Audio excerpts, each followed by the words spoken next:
Subscribe to get Curried and click on the bell icon for more updates.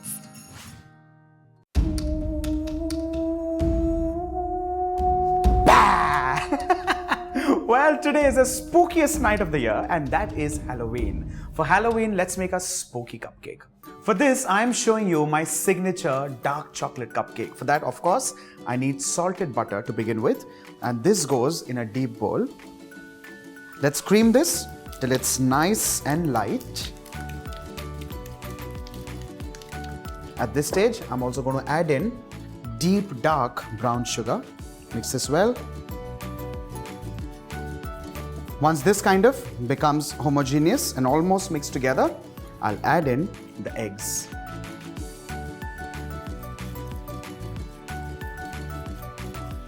The next thing that goes in is refined flour, and along with this, I'm also adding in baking soda. I'm adding in cocoa powder, of course. Sieve all of this together in this bowl. There you go. This moves aside. And all of this needs to be mixed together.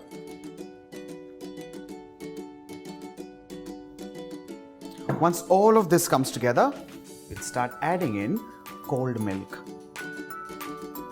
Well, do not add in hot milk at this stage because we don't want the butter to start melting. We do not also want the eggs to start cooking or coagulating at this stage. Gently mix all of this together without splashing the milk, and that's the only care you need to take. And you'll realize that this then converts into a nice, luscious, rich cocoa batter. Our batter is mixed and ready. Let's transfer these into our cupcake molds. Well, what I'm doing is I've got these little cupcake molds.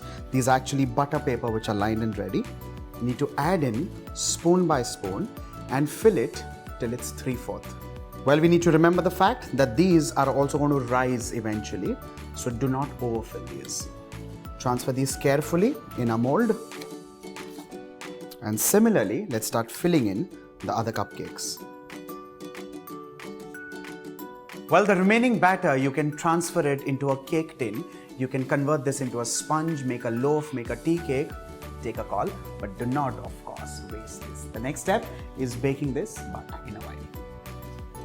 While I am making some other beautiful things with the remaining batter, this for now goes in the oven, preheated or otherwise 200 degrees Celsius, 12 minutes, but keep an eye.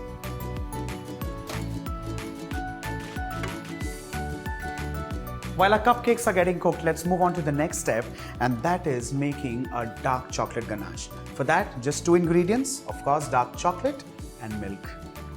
First things first, cut or grate dark chocolate into as little or fine pieces as you can, and that is actually going to make your ganache nice and smooth, and the melting is going to be quicker.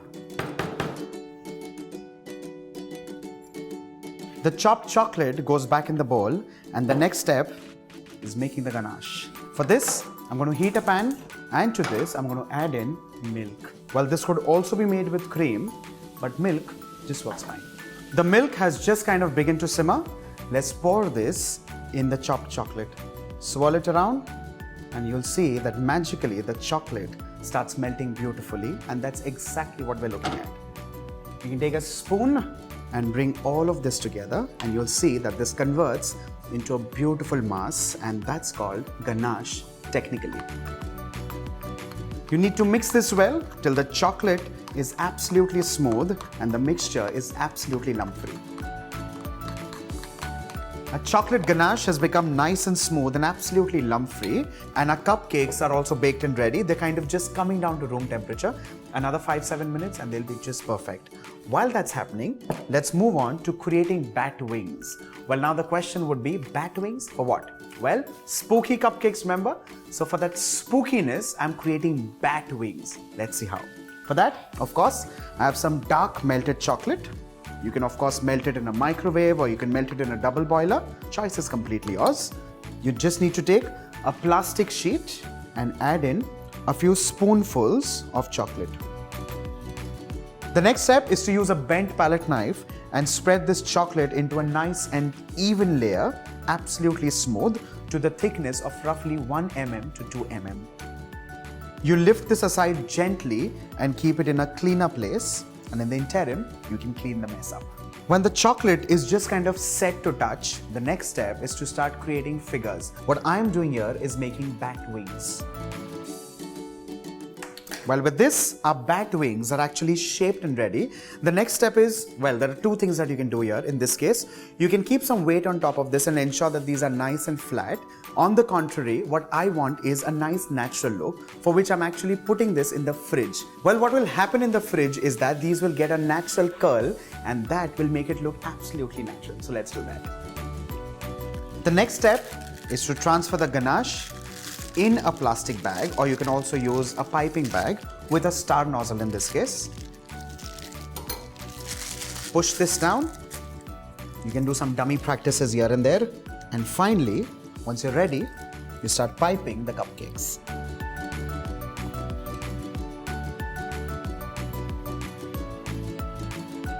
The next step is to, of course, create the eyes. I've got these ready pellets or kellets, whatever you can call these. And I'm going to use these as the eyes of the bat.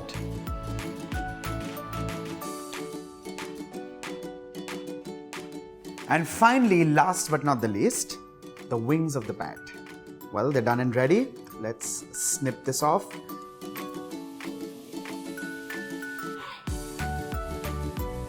And finally, these need to be poked on either sides of the eye.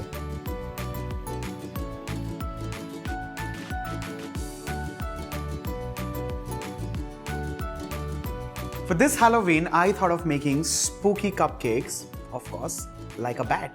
If you have your own ideas, do share with us via social media. Trust me, we'll have fun this Halloween. On that note, do not forget to like and share the video and subscribe to get Curried. Happy Halloween.